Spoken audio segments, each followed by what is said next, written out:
I sit in my car outside my parents' brick colonial, rehearsing words I shouldn't have to say. The engine ticks as it cools, and I catch my reflection in the rearview dark circles under my eyes, hair pulled back in a messy ponytail.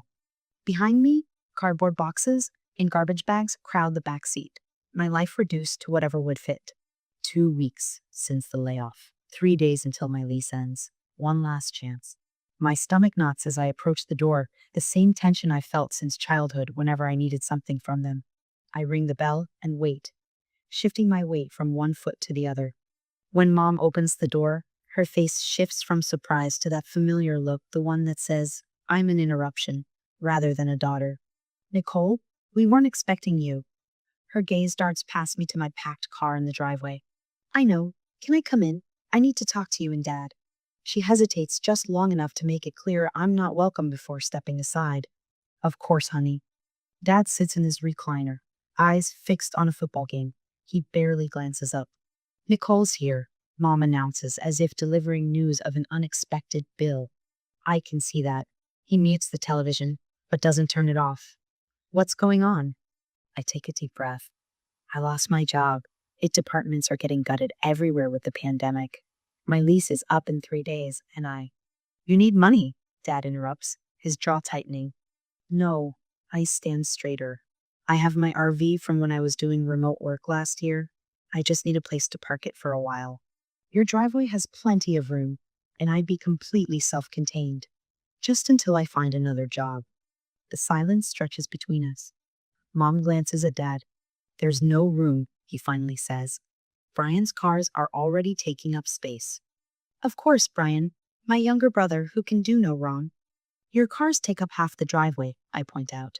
Brian's 2 cars take the other half. The RV would fit along the side where no one parks anyway. Mom touches my arm, her face arranged in what she thinks is sympathy. We just don't think it's a good idea, Nicole. You understand, don't you? We're stretched thin ourselves with Brian's family staying here. The front door opens before I can respond. Brian and Jessica stride in like they own the place, which, in a way, they do. My brother's eyes widen when he sees me, then narrow. Well, look who's here. He exchanges a glance with Jessica, who smirks. I told you she'd end up a homeless loser, Jessica whispers, just loud enough for me to hear. Heat rushes to my face. I'm not homeless. I have my RV. I just need. We're not running a campground, Dad cuts in. Through the living room doorway, I spot Brian's new gaming setup, a massive curved monitor, glowing keyboard, high-end desktop.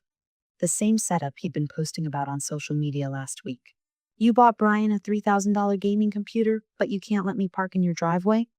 The words escape before I can stop them. Dad's face hardens. That's different. We're helping him and his family get back on their feet. They've been living here rent-free for 2 years. Jessica's 3 kids thunder down the stairs, screaming as they chase each other through the house, the same house my parents claim has no space. Not everyone loses their job during a crisis, Brian says, folding his arms. Some of us are essential. Essential. Right. His job stocking grocery shelves 3 nights a week while Jessica stays home with the kids and my parents cover their bills. Please, I try one last time, looking from Mom to Dad. I just need a safe place to park. That's all I'm asking.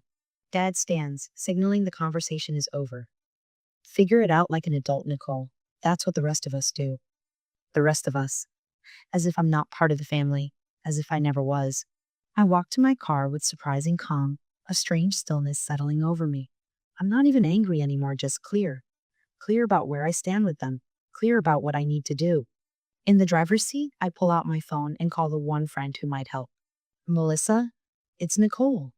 Remember when you said I could park at your place in an emergency? I pause, listening to her immediate offer of help. Thanks, I'll be there in 20. As I drive away from my parents' house, I make a silent vow. This is the last time I'll ever ask them for anything. The last time I'll make myself small enough to fit their version of family. I will survive this without them, and someday they'll realize exactly what they threw away. The fluorescent lights of Walmart flicker above my RV, casting strange shadows across my ceiling. It's 3:17 a.m. our time, I know intimately now. Sleep comes in fragmented pieces when you're constantly alert for security patrols or someone testing your door handle. 3 weeks since Melissa's driveway became too risky. Her HOA started asking questions. Now I rotate between different store parking lots, never staying more than 2 nights in the same spot. Tonight's symphony, shopping carts rattling across asphalt, distant car alarms, the occasional shout from late-night revelers. I've learned to sleep through most of it. My phone battery shows 42%, enough to last until morning when I can recharge at the library. Water tank is at quarter capacity. I've gotten my morning routine down to using less than 2 gallons, a skill no one lists on resumes. Winter is coming. I can feel it in the metal walls that grow colder each night. The propane heater burns through fuel faster than I can afford to replace it. Last night, I slept in 2 sweatshirts and my winter coat, breath clouding above my sleeping bag. I shift uncomfortably on the narrow bed, mentally calculating $316 in my checking account, phone bill due in 5 days, gas tank hovering near empty, gym membership payment, my ticket to daily showers coming up next week.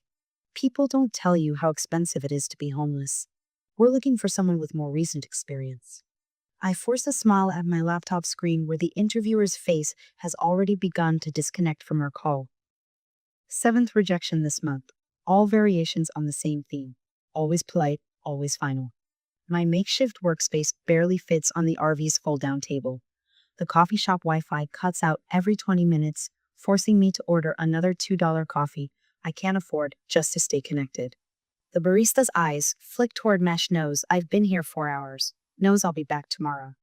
My phone buzzes with a gig alert. Some family needs grocery delivery by 3 p.m.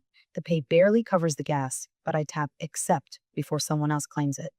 Between virtual assistant tasks, food deliveries, and overnight stocking shifts at the grocery store 3 miles away, I'm piecing together almost enough to survive. Almost. The gym locker room has become my second home. I time my showers for the quiet mid-morning lull, when no one's around to notice me washing my underwear in the sink, wringing it out carefully before tucking it into my backpack. The lady at the front desk gives me a strange look when I leave without working out. Again. Tonight, I'll park behind the abandoned strip mall where security cameras don't reach. The neighboring restaurant tosses day-old bread into their dumpster after closing. I've gotten good at timing my arrivals. I've gotten good at a lot of things I never wanted to learn. The sound comes first, metal scraping metal thin. A shadow passes across my window. I freeze in bed, heart slamming against my ribs. Someone's trying the door handle. 2 a.m. and I'm alone in an empty corner of a truck stop parking lot. The shadow shifts, and I see the outline of a man's shoulders, the glint of something metal in his hand. My phone sits across the RV, plugged into the single working outlet. The baseball bat I bought at a thrift store is under my bed, just out of reach. If I move, he'll hear me. The door handle rattles harder. My lungs burn from holding my breath. Who would I even call? Not my family, not the police who just tell me to move along. No one is coming to save me. A car horn blares somewhere nearby. The shadow jerks, then disappears. Headlights sweep across my windows as a semi-truck pulls into a nearby spot. I finally gasp for air, shaking so hard my teeth chatter. When morning comes, I drive to the hardware store and spend $40 I can't spare on door reinforcements, window locks, and a personal alarm that shrieks at 130 decibels. That night, I run a piece of fishing line from the door handle to a stack of metal pans. My own security system. I don't sleep. You're the RV lady, right? I look up from my laptop to find another woman about my age standing beside my table at the library. She has the same look I recognize from my own mirror, the careful grooming that can't quite hide the exhaustion, the slightly too worn clothes. I'm in the blue Subaru, she continues, voice low. 3 spots down from you last night. I nod cautiously. She slides a piece of paper across the table. There's a place off Route 16 where a group of us park. Abandoned lot behind the old factory. Owner doesn't care as long as we don't make trouble. Someone's always around, so it's safer. I stare at the hastily drawn map. We look out for each other, she adds. And Gary has a generator he shares. That night, I follow her directions to find 6 vehicles, 3 RVs smaller than mine, 2 vans, and her Subaru arranged in a loose circle like a modern-day wagon train. A gray-haired man waves as I pull in. For the first time in months, I sleep through the night. My laptop screen glows in the darkness as I finish another online certification course. 3 a.m., and I'm wired on cheap coffee. absorbing information about cloud security protocols. The IT world has shifted during my unemployment. Adapt or die. During the day, I've been helping Tina from the Subaru build a website for her handmade jewelry. She can't pay me, but she brings me dinner sometimes. Last week, I fixed Gary's satellite dish. He gave me a full tank of water in return. The small transfers appearing in my account from random virtual assistant gigs are adding up. Not enough to rent an apartment, but enough to stop the freefall. I've created profiles on 17 freelance sites, offering everything from data entry to basic coding. My phone pings with an email alert. I almost ignore it, probably another rejection, but something makes me check. We'd like to invite you for a second interview. The message blurs as my eyes fill with tears. It's for a remote position with a startup less money than my old job, but steady income, real work in my field. 2 days later, I sit in my RV wearing my one unwrinkled blouse, the laptop perfectly positioned to hide my surroundings. The interview goes well. So well that the team leader says, "We'd like to make you an offer." When I hang up, I press my hand against my mouth to stifle the sound that rises half laugh, half sob. The job starts next month. Steady paycheck. Benefits. I step outside my RV, looking up at the vast night sky. The same stars my parents can see from their comfortable home. The same moon that shines on my brother's family in their borrowed bedrooms. They think they broke me. They have no idea how strong I've become. I update my spreadsheet with today's numbers, the glow of my laptop illuminating my face and the pre-dawn darkness of my RV. The cells populate with formulas I've refined over 18 months, calculating exactly how close I am to my goal. My savings account balance blinks on my phone screen, $27,842.16. The down payment column finally turns green. My hands tremble as I close the spreadsheet and save it to my meticulously organized financial folder. I've tracked every penny since that day I drove away from my parents' house, determined to never again be at anyone's mercy. Now, the numbers don't lie. I've made it. I allow myself 5 minutes to cry, just 5, before washing my face and preparing for my morning meetings. I've learned to partition my emotions the same way I partition my hard drive. Neatly contained, accessible when needed, never interfering with system functionality. "Are you sure you want to go alone?" Melissa asks over the phone. She's been my one constant since letting me park in her driveway those first desperate weeks. I can move my afternoon clients. I'm good. I navigate through traffic, GPS guiding me to the real estate agent's office. This is something I need to do myself. I don't add that it feels important to sit across from the agent as just not part of a couple, not with a parent as co-signer. Just Nicole Winters, the woman who lived in an RV through a pandemic and came out stronger. Agent Diane raises her eyebrows when I tell her my price range and that I'm looking on my own. First-time buyer? Her eyes drift to my simple clothing, making calculations. Yes, I hand her a folder containing my pre-approval letter, credit report, and bank statements. I've been saving for this specifically. She thumbs through the documents, her expression shifting from polite interest to surprise. Your credit score is excellent, especially for someone your age. I've been careful.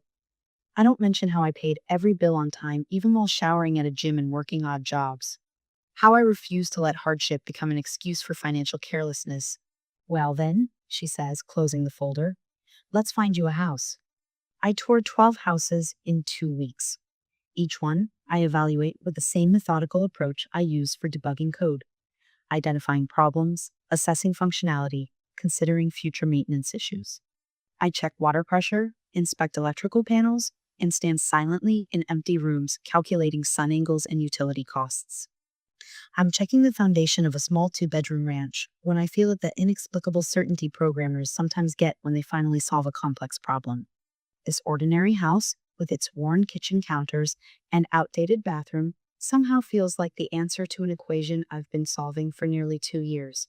The sellers are motivated, Diane says, mistaking my silence for hesitation. There's room to negotiate.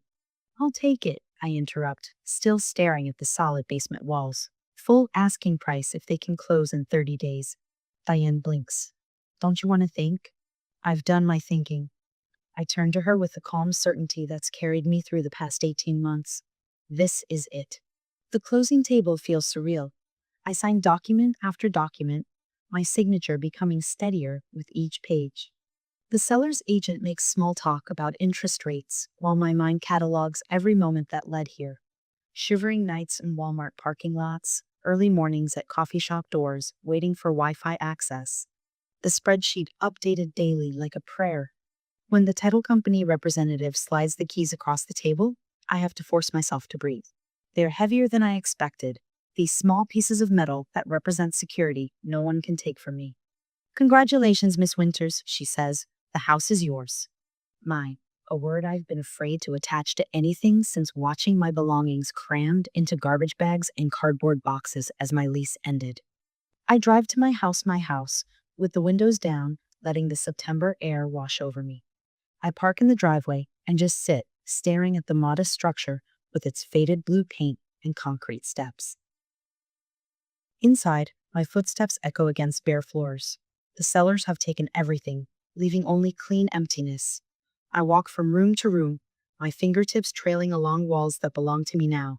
In the master bedroom, I unroll the sleeping bag I've used for hundreds of nights and lay it in the center of the floor. I could afford an air mattress or even rush order a real bed, but there's something right about this one last night of chosen minimalism before I begin building again. I lie back on the thin padding, staring at the ceiling. I did it. I whispered to no one. Over the next 3 weeks, I transform the empty shell into something mine. I assemble furniture piece by piece in the evenings after work, following instructions with the same precision I applied to coding. A desk for my home office, a proper bed, a dining table where I can sit without hunching over a steering wheel. Each purchase is calculated, each assembly deliberate. No impulse buys, no excess, just what I need to function efficiently and gradually comfortably. The home office takes priority. I install the fastest internet available and set up dual monitors on a standing desk.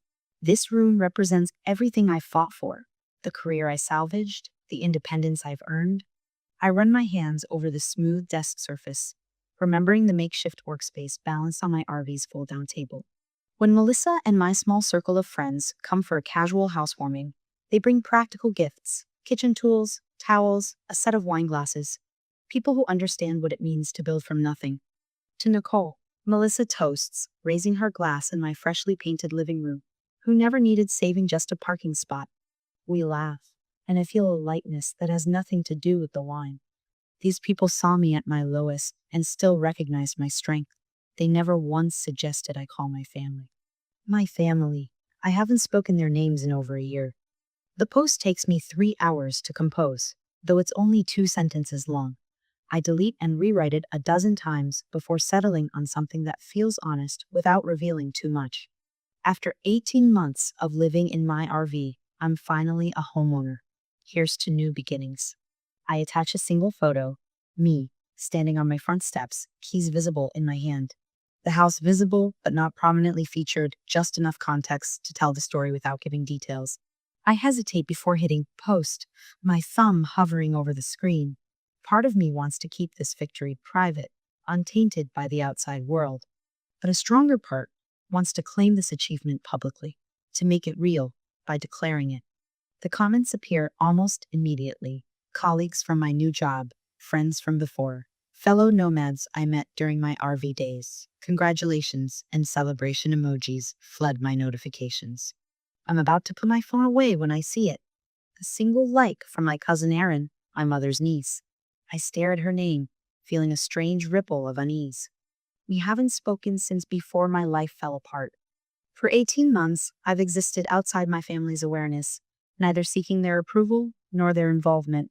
This tiny digital interaction, this single thumb, pressed to a screen miles away, suddenly makes me feel visible in a way I haven't been since driving away from their house. I power off my phone and walk through my house, checking each lock twice.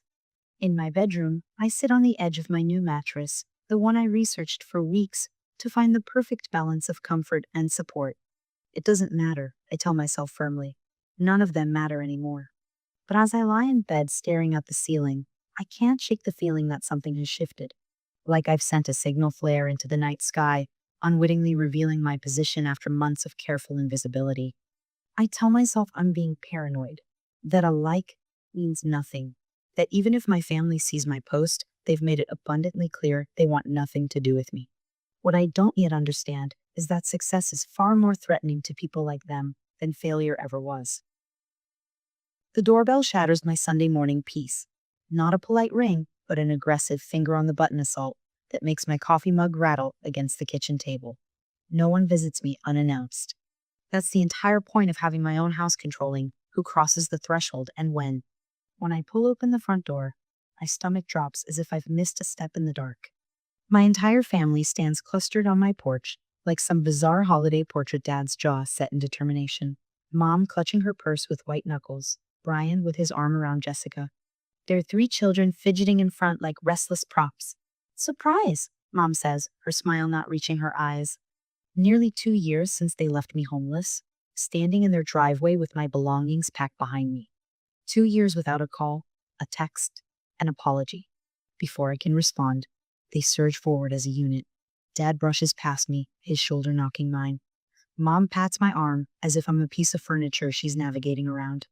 The children scatter like marbles dropped on hardwood. Nice little place you've got, Dad says, already halfway down my hallway. They spread through my house with the precision of an invading army, each taking territory with their bodies and belongings. Jessica drops her oversized purse on my couch as if claiming it. Brian sets a backpack on my dining table. Mom's coat lands across my reading chair. I stand frozen by the still open door, watching as Dad stalks from room to room, his footsteps heavy on the floors I've scrubbed and polished myself. Lot of wasted space in here, he calls from my spare bedroom. Could easily fit bunk beds in this room. In the kitchen, Mom opens and closes my cabinets, fingertips trailing across my organized spice rack and carefully stacked dishes. Too much storage for just one person? She announces to no one in particular. I follow the sound of measuring tape snapping against itself to find Brian in my bedroom, extending a metal ruler across my walls. He doesn't even look up when I enter. Our bed would fit perfectly here, he says, gesturing to the space where my bed, the first new mattress I've ever owned, currently sits. We'd need to move your stuff out, of course. From my home office, Jessica's voice rises. Kids, come explore your new playroom. My desk where I rebuilt my career, where I worked countless late nights to afford this house is now being circled by sticky fingers. I retreat to the living room, my sanctuary violated from all angles. Family converges there minutes later, arranged on my furniture like they're settling in for a board meeting. Dad takes my armchair seat of authority. Mom perches on the couch's edge, Brian and Jessica flank her, and the children sprawl on my plush area rug. We've been discussing what makes the most sense, Dad begins, using the same authoritative tone he employed when announcing family decisions throughout my childhood. Brian leans forward, elbows on knees. His words flow with rehearsed precision. When you think about it logically, Nicole, this is about family needs versus individual wants. You're just one person with a whole house. I remain standing, arms crossed over my chest, a strange calm settling over me despite the hurricane of entitlement swirling through my living room. What we're suggesting, Brian continues, is that you move back to the RV. He gestures vaguely toward the window, where my RV, a weekend camping vehicle, rather than my desperate shelter, sits in my driveway. You were fine there before, and this way we can all benefit. My silence is mistaken for consideration. Their eyes light up with victory, already dividing my hard-earned space in their minds. I'm pregnant again, Jessica announces suddenly, her hand moving dramatically to her still flat stomach. Tears spring to her eyes on cue. 4 children in that tiny apartment just isn't possible. Mom reaches for my hand, which I don't offer. Honey, as Christians, we have a duty to family. Your nieces and nephews need stability.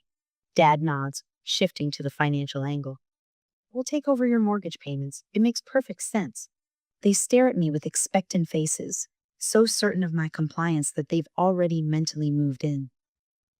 These people who laughed at my homelessness now want to claim the home I built from nothing. I move to the front door and pull it open wide, the morning light spilling across the entryway. Get out, I say quietly. Their faces register confusion before morphing into disbelief. They don't move. You can't be serious, Brian scoffs, after everything we've done for you. What have you done except leave me homeless during a pandemic? My voice remains steady, surprising even me. This is my house. I earned it. I want you all to leave right now. Nicole Marie. Dad stands, using my middle name like a weapon. You're being ridiculous. We're family. Family doesn't try to take what someone else has built. I don't raise my voice. I don't need to. You have 30 seconds to gather your things and leave, or I call the police. They exchange glances, testing my resolve with each passing second. Jessica begins to cry. Mom attempts one more guilt-laden plea. Dad's face darkens with anger. But I don't waver. I stand by my open door, one hand on the knob, the other holding my phone, thumb hovering over the emergency call button. They rise gradually, disbelief giving way to resentment as they collect their scattered belongings. Each passes me on their way out, Jessica's shoulder deliberately bumping mine, Dad's glare burning into my face. As the last one crosses the threshold, I speak the words that have been forming inside me since that day in their driveway 2 years ago. Don't come back. Ever. I close the door on their protests and slide the deadbolt home with a decisive click. My key won't turn in the lock. I stand frozen on my own front porch, staring at the silver key stuck halfway in the deadbolt, while a U-Haul truck squats in my driveway like an uninvited guest. The late afternoon sun catches on something shiny through my living room window, a picture frame that wasn't there this morning. No, I whisper. The word a prayer and curse combined. I jiggle the key harder, twist until my wrist aches. Something's wrong with the mechanism or the key itself. The doorbell I installed last week now looks different, newer. The door swings open before I can process what's happening. Brian fills the doorway, his bulky frame blocking my view inside. His face holds that smug half-smile I've known since childhood, the one that appears when he's gotten away with something. We decided not to wait. He steps aside with a theatrical sweep of his arm. My living room has transformed. Their oversized sectional dominates the space where my modest love seat once stood. Jessica's garish decorative pillows burst with color against the brown upholstery. A flat-screen television I don't recognize hangs on my wall, while toys I've never seen litter my hardwood floors. What have you done? The question comes out steady, though my pulse hammers in my throat. We're moving in. Brian jingles a set of Keys Me house keys, but they look different, freshly cut. You can have one if you want to visit. I push past him, my shoulder catching his arm with enough force to make him step back. The dining room table I assembled myself is gone, replaced by their scratched oak monstrosity. Children's jackets hang from my coat rack. Where are my things? I demand, moving through my house-me house that no longer contains evidence of me. Garage. Jessica calls from the kitchen. She stands at my sink, washing dishes I don't recognize, her pregnant belly protruding beneath a floral top. We needed the space. You have so much for just one person. I move toward the back of the house, on legs that feel disconnected from my body. The door to the garage reveals the answer. My life piled in haphazard stacks. My couch crammed against the wall, table legs sticking out at odd angles. Books spilling from hastily packed boxes, their spines bent. You broke into my house. The words taste metallic. Not broke in, Brian corrects, following close behind. Dad talked to his lawyer friend. It's legally fine when it's family. I turn slowly, taking in details I missed before. The back window beside the kitchen shattered, with plastic taped over it. Fresh scratches around the front door lock. The family photos they've already mounted on my walls, as if claiming territory. You literally broke my window to get in. I point to the plastic-covered damage. We needed to get started while you were at work, Jessica says, appearing from the kitchen. You weren't being reasonable about the timeline. Timeline? This is my house. My name is on the deed. I never agreed to anything. We knew you'd come around eventually, Brian says, his voice dropping to that conciliatory tone he uses when he wants something. Family helps family, and we need this place more than you do. You're being selfish, Jessica adds, one hand on her stomach. Your brother has a family to think about, and you're hoarding all this space for yourself. Their certainty stuns me. The absolute conviction that they're entitled to take what's mine, that I should happily surrender everything I've worked for. You can have the guest room, Brian offers magnanimously, until you find something else. I don't answer. Instead, I walk straight out the front door and cross the lawn to my neighbor's house tongue, the retired police officer, who helped me install my security system last month. My legs move with purpose while my mind catalogs every detail, every violation. Tom's concerned face appears when he opens his door. Nicole, everything okay? I need to use your phone to call the police. My family broke into my house and changed the locks. 20 minutes later, 2 patrol cars park in front of my house. Brian meets the officers on the porch, his stance casual, confident. It's a family misunderstanding, he explains, voice carrying across the yard where I stand with the officers. My sister verbally agreed to rent to us. We just moved in a little earlier than planned. Do you have a rental agreement? The older officer asks.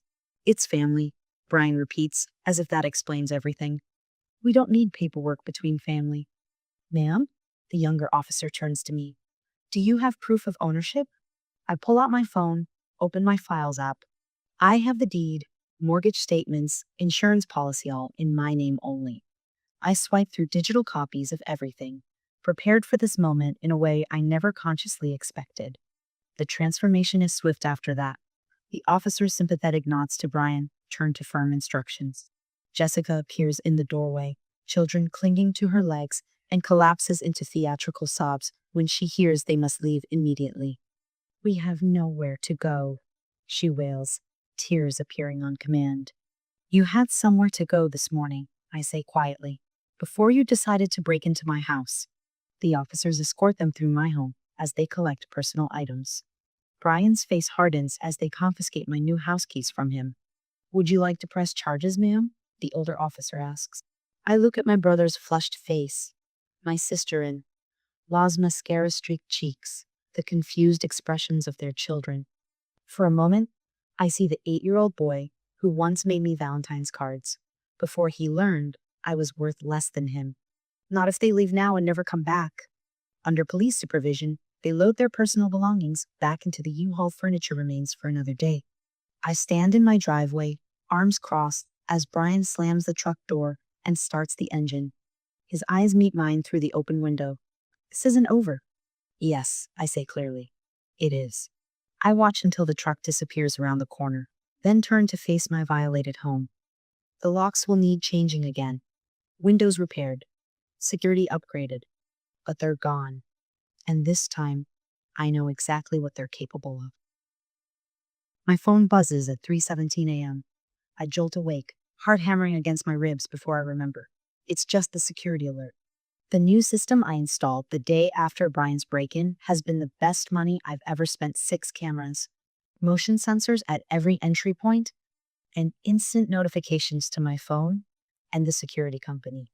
I grab my phone, expecting another neighborhood cat triggering the motion sensors. Instead, the crystal clear night vision footage shows 2 familiar figures approaching my front door. Dad's shoulders are hunched as he glances over his shoulder. Brian stands beside him, arm cocked back, something clutched in his fist. The first egg hits my door with a wet crack. The second splatters against my front window. They work methodically, moving from the porch to the garage door to the living room windows. This is what you get, Brian hisses, voice perfectly captured by the high-end microphone system. Think you're better than us now? Dad adds his own ammunition to the assault. Ungrateful bit. The words die in his throat as the security light suddenly floods the yard. I watch their faces transform from smug satisfaction to stunned realization as they notice the camera mounted above the door. Dad's mouth forms a perfect O. Brian's eyes widen, then narrow. Fuck, he whispers. She's got cameras. I almost laugh at how quickly they scramble back to their car, slipping on the wet grass in their haste. I document everything methodically in the morning, photographing each splatter, noting the timestamps from the footage, adding it to the expanding file I've kept since the break-in. The restraining order papers sit ready on my desk, filled out days ago after Officer Martinez suggested it might be necessary. When I walk into the police station with my flash drive and detailed damage report, Officer Martinez greets me with recognition. Another visit to the Winters residence? She asks after viewing the footage. Last one, I promise. 2 weeks later, my cousin Elaine texts me. Holy shit. Police showed up at Thanksgiving dinner to serve Dad and Brian. Aunt Karen nearly fainted. Everyone knows everything now. Jessica's mom won't even speak to them anymore. I don't respond immediately. I'm busy hanging string lights around my patio for tonight's housewarming me. Real housewarming, not the hurried settling in after their invasion. My phone pings with an email from work. The promotion I've been angling for has been approved. Senior Systems Architect. The validation feels good, but not as good as the peace that surrounds me now.